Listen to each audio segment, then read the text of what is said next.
Le mythe de la modernité nous a fait croire que le prix et la sophistication sont synonymes de longévité. Cependant, nous nous trouvons face à un paradoxe industriel. Votre voiture de 2026 est, sur le papier, une merveille de l'ingénierie, plus sûre et efficace que n'importe quel modèle de 1990. Mais, alors que ces moteurs obsolètes pouvaient dépasser les 500 000 km avec un entretien de base, la mécanique actuelle est étonnamment fragile. Aujourd'hui, nous analyserons pourquoi la quête de la perfection technique a sacrifié la robustesse mécanique que nous considérions autrefois comme acquise. Pointe 1. La pression des normatives d'émission et le collapso du post-traitement. La raison principale pour laquelle les moteurs modernes échouent n'est pas nécessairement une mauvaise construction des cylindres, mais plutôt l'étranglement auquel ils sont soumis par les réglementations Euro 7 et les régulations de l'EPA. Pour respecter ces limites d'émission presque impossibles, les fabricants ont dû ajouter une couche de complexité externe que le moteur n'a jamais demandé. Dans les années 90, un moteur aspirait simplement de l'air frais et expulsait des gaz. Aujourd'hui, un moteur moderne est obligé d'ingérer ses propres excréments. La valve EGR, Exhaust Gas Recirculation, réintroduit des gaz d'échappement chauds et sales dans la chambre de combustion pour réduire les oxydes d'azote. Quel est le problème ? C'est que ce gaz arrive chargé de calamine et de particules de suie qui, en se mélangeant aux vapeurs d'huile du carter, forment une pâte abrasive. Cette pâte obstrue les collecteurs d'admission, salit les soupapes et, à la longue, finit par rayer les parois du cylindre. Nous sacrifions la propreté interne du moteur pour que le tuyau d'échappement soit plus propre. Tant dans les moteurs diesel, DPF, que maintenant dans ceux à essence, GPF, le système d'échappement dispose d'un filtre à particules qui capture la suie. Lorsque ce filtre est plein, la voiture doit effectuer une régénération, ce qui implique d'injecter du carburant supplémentaire pour élever la température à des niveaux extrêmes, plus de 600 degrés. Ce processus est dévastateur pour la gestion thermique du moteur. Si le conducteur éteint la voiture pendant une régénération, l'excès de carburant qui n'a pas brûlé peut s'infiltrer par les parois des cylindres et finir dans le carter, diluant l'huile lubrifiante. Une huile diluée avec du carburant ne lubrifie pas, c'est le chemin le plus rapide vers une bielle cassée ou un turbo grippé. Le système d'injection durée, AdBlue, est un autre maillon faible. Les injecteurs de ce liquide sont extrêmement enclins à se cristalliser si la voiture n'est pas utilisée sur de longs trajets. Lorsque le système détecte une défaillance de l'AdBlue, la plupart des voitures modernes passent en mode d'urgence ou, pire encore, refusent de démarrer. Ce n'est pas une panne mécanique du moteur, c'est une panne du système de nettoyage qui prend en otage l'opérativité du véhicule. Point 2. Petit moteur avec des turbos massifs. Downsizing. Durant la dernière décennie, l'industrie nous a vendu le downsizing. Des moteurs plus petits pour consommer moins. Nous sommes passés de moteurs de 2 litres atmosphériques à des blocs de 1000 cm3 et 3 cylindres turbocompressés. La thermodynamique ne pardonne pas. Si vous extrayez 150 chevaux d'un moteur de 3 cylindres, chaque composant interne, piston, segment, vilebrequin, supporte le triple de pression et de chaleur que dans un moteur de la vieille école. Les turbocompresseurs modernes tournent à plus de 200 000 révolutions par minute et fonctionnent à des températures qui peuvent rendre le métal rouge vif. Cela exige un système de refroidissement parfait. Cependant, pour économiser du poids, les blocs actuels ont des parois beaucoup plus minces et des canaux de refroidissement plus étroits qui s'obstruent facilement. Lorsqu'un moteur de 3 cylindres subit une légère surchauffe, ce n'est pas un joint qui se tord, c'est le bloc entier qui se déforme, le transformant en un presse-papier en aluminium de 3 000 €. Pour que ces petits moteurs aient de la force, le turbo souffle à des pressions extrêmement hautes. Cela génère un phénomène appelé LSPI, Low Speed Pre-Ignition, ou préallumage à basse vitesse. Fondamentalement, le mélange d'air et de carburant explose prématurément en raison de la pression extrême, envoyant une onde de choc qui peut détruire un piston en quelques millisecondes. Les huiles modernes tentent d'atténuer cela, mais la marge d'erreur est de 0. En 1990, vous pouviez utiliser une huile médiocre et la voiture continuait de rouler. En 2026, une erreur dans la spécification de l'huile détruit le moteur en une semaine. Point 3. L'invasion de l'électronique de consommation et l'obsolescence numérique. Historiquement, la durée de vie d'une voiture se mesurait par ses composants mécaniques. Si le moteur fonctionnait, la voiture était utile.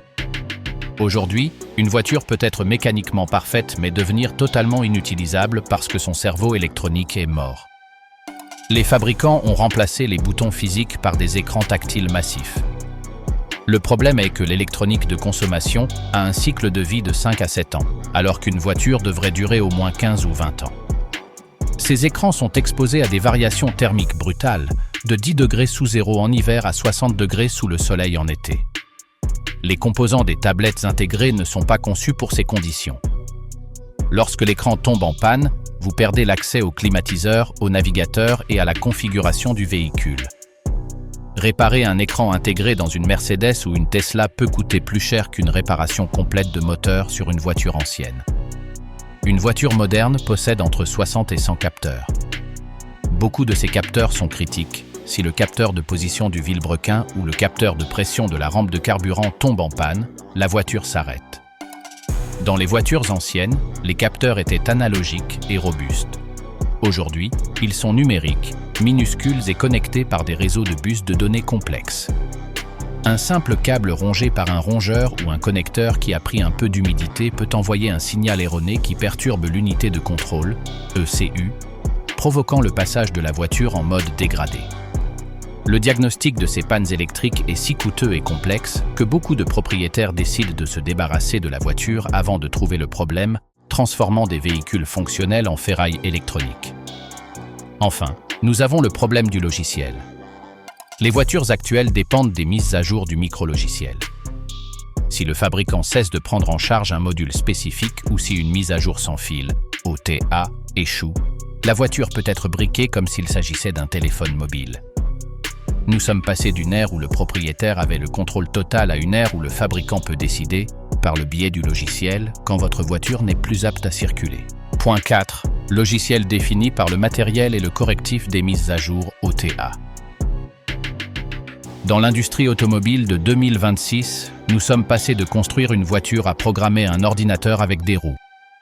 Le concept de Software Defined Vehicle, véhicule défini par logiciel, semble être un progrès, mais dans la pratique, il a permis l'une des plus grandes négligences de l'histoire de l'ingénierie. Le lancement de matériel défectueux avec la promesse de le corriger plus tard.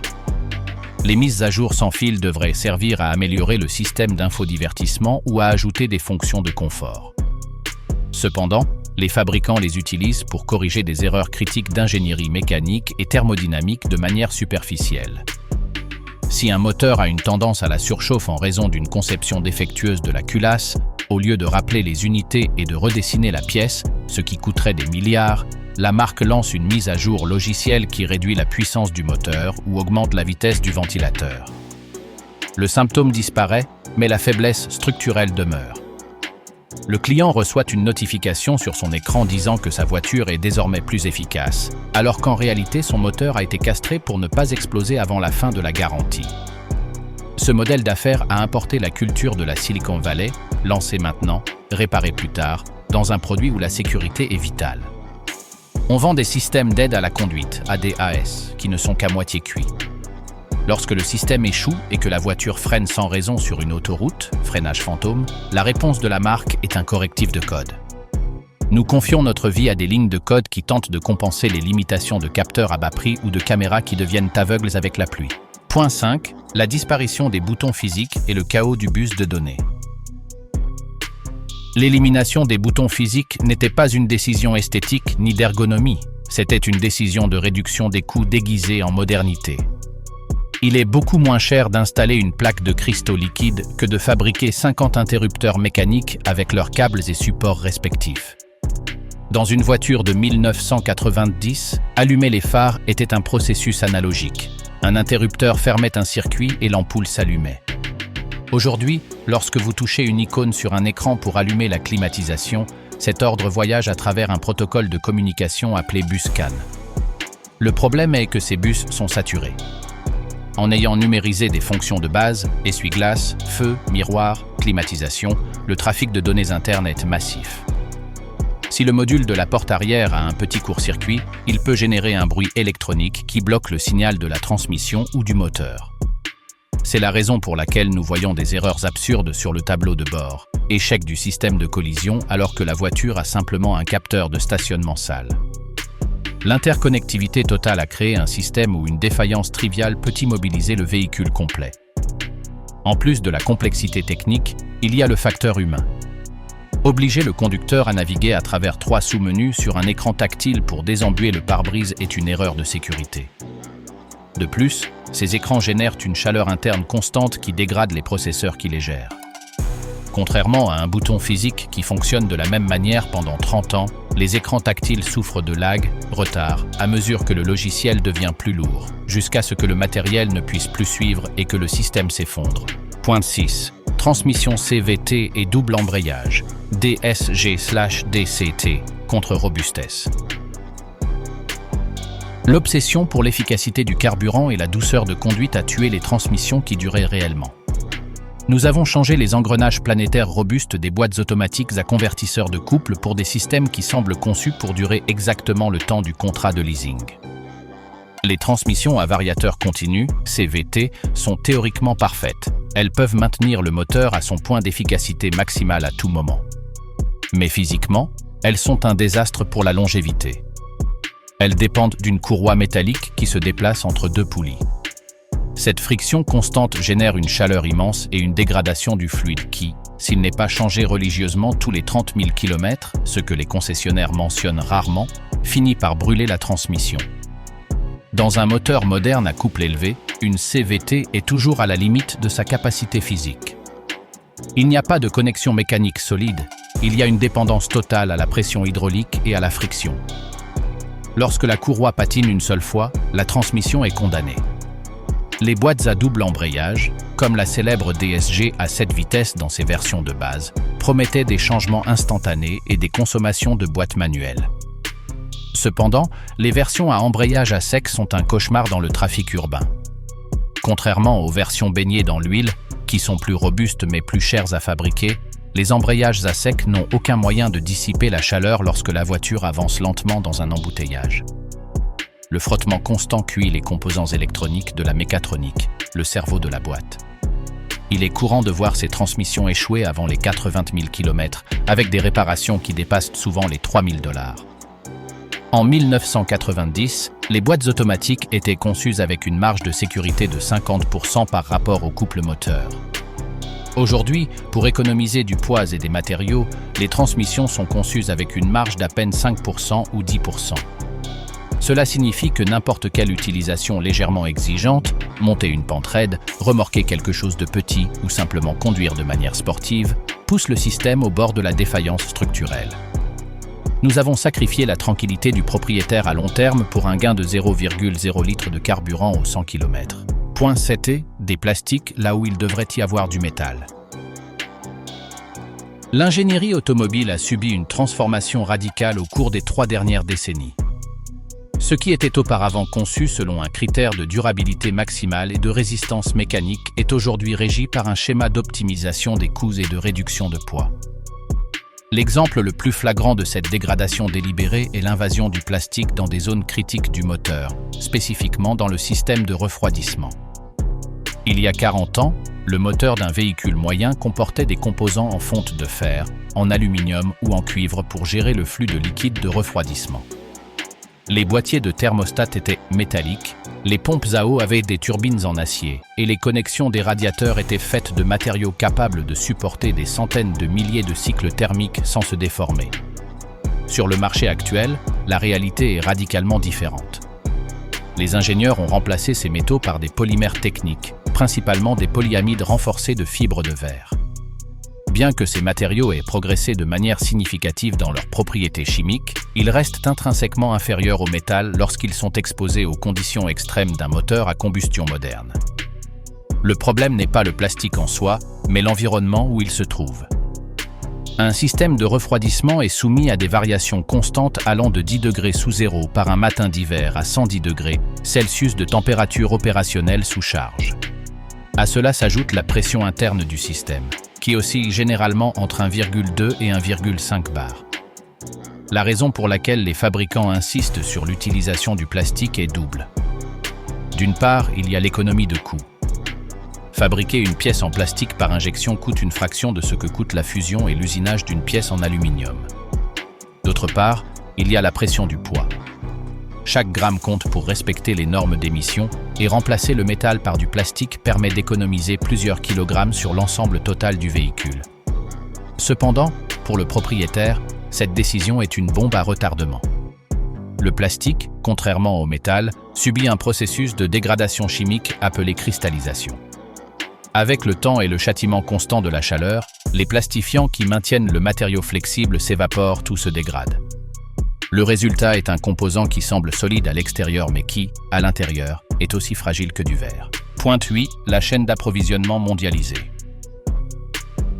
La perception de qualité d'une marque est souvent liée à son logo, mais la réalité industrielle de 2026 est que le fabricant dont le nom apparaît sur le coffre fabrique à peine 20% du véhicule. Le reste est le résultat d'un réseau complexe de fournisseurs mondiaux qui opèrent sous une pression de prix asphyxiante. Dans le passé, des marques de grand prestige comme Mercedes-Benz, BMW ou Audi maintenaient une intégration verticale beaucoup plus profonde.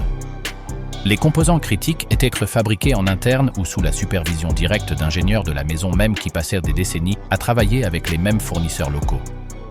Il existait un engagement envers la réputation qui a été remplacé aujourd'hui par le respect de contrats d'approvisionnement au coût le plus bas possible. La sous-traitance massive a créé une dilution de la responsabilité technique.